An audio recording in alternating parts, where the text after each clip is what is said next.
This mausoleum is the resting place for several members of the Mackey family. You may be wondering who the Mackeys were. Without them, Reedsburg may never have survived its early beginnings.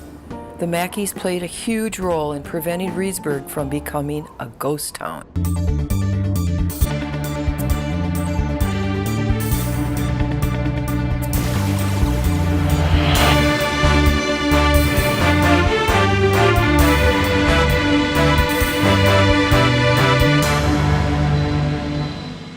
Things were looking bleak for the dwindling population of Reedsburg. The year was 1852, and the lifeblood of the community, the dam that powered the crucial sawmill and the grist mill, was gone. No more lumber for building purposes could be cut. No more grain could be ground for flour. All because David Reed got stubborn. Before Reed arrived in the area, the Willard brothers had been floating logs down the Baraboo River to their sawmill in Baraboo from the government-owned forests around Laval.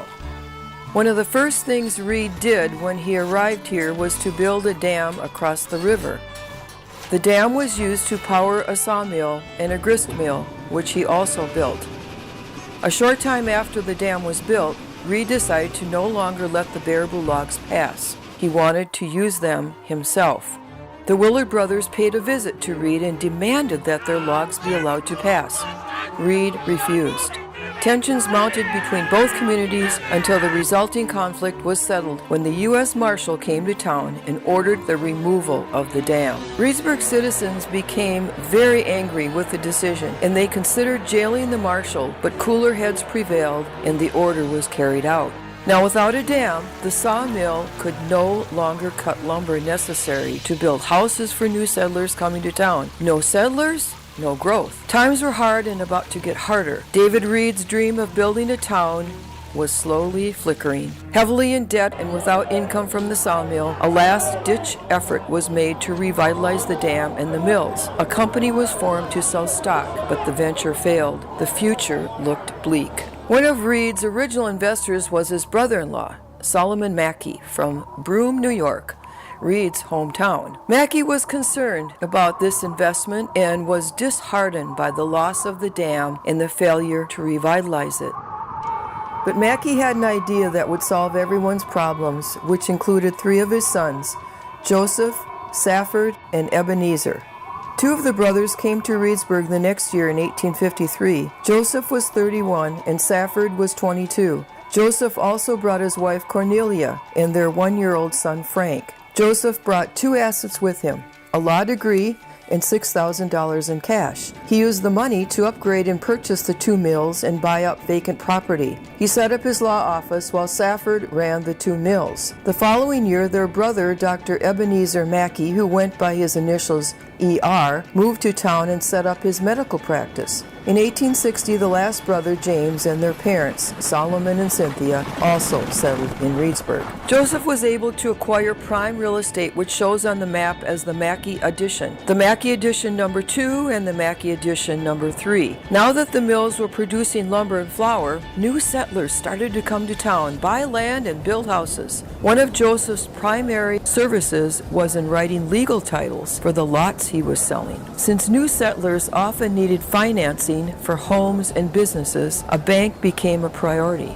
Joseph, along with David and Eli Rudd and James Lusk, started the Reedsburg Bank in 1867. Since railroads provided vital services to growing towns, bringing the railroad to Reedsburg also became a priority. Joseph was a charter member of the Baraboo Airline Railroad, a group dedicated to bringing the railroad to the area. So on January 1st, 1872, the first train arrived from Chicago. The line eventually stretched to St. Paul and became better known as the 400, based on the distance between Chicago and the Twin Cities, as well as the time it took to make the trip, 400 miles in 400 minutes. Since there was no newspaper in town, Joseph helped start the Reedsburg Herald, and he served as one of 3 editors. The paper published from October 1856 to February 1858. The American House was a hotel located on the northeast corner of Webb and Main. Joseph owned the hotel from 1865 to 1873. It was raised in 1928 to make way for the Chevrolet garage.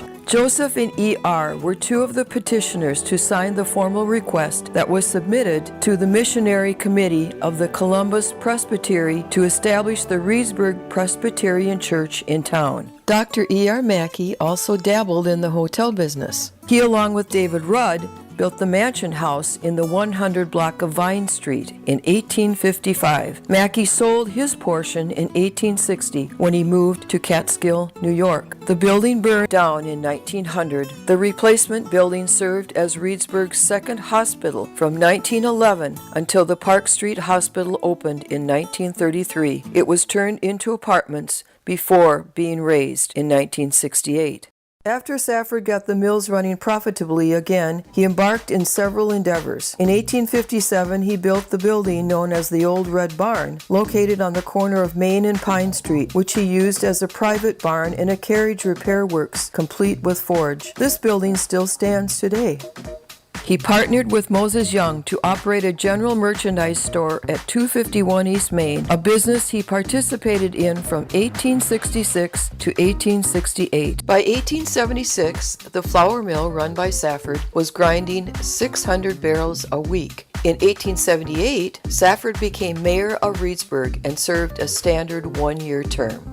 Joseph and Cornelia's son Frank started out working in his father's bank before moving on to larger banks in Minneapolis and Chicago. He amassed a large fortune and used a portion of it to build the mausoleum in 1912. The first family member interred within the mausoleum was likely Frank's wife Florence, who died in 1912. He also provided funds to the Cemetery Association, which were used to landscape the terraced amphitheater in front of the Frida Myers Nishon Chapel. Joseph died October 22, 1879, at the age of 57. 14 years later, Safford died of a stroke during a gathering of friends at his house, August 25, 1893, at the age of 62. Both were buried in the lower section of the cemetery. Joseph was later moved to the mausoleum along with his daughter Carrie, who died in 1862 at the age of 5, and Safford's first wife Harriet. Cornelia's sister Mary was moved there as well. Joseph's wife Cornelia, their son Frank, other daughter Callie, and her husband, along with their daughter Marjorie, were interned there at the time of their deaths. Marjorie was the last one entombed there when she died in 1983. Over the doorway is a brief verse from the hymn Abide With Me. The verse says, "Heaven morn breaks, earth shadows flee." Perhaps this inspired the placement of the stained glass window on the east side of the crypt, where it captures the morning sun and brings color to those resting inside.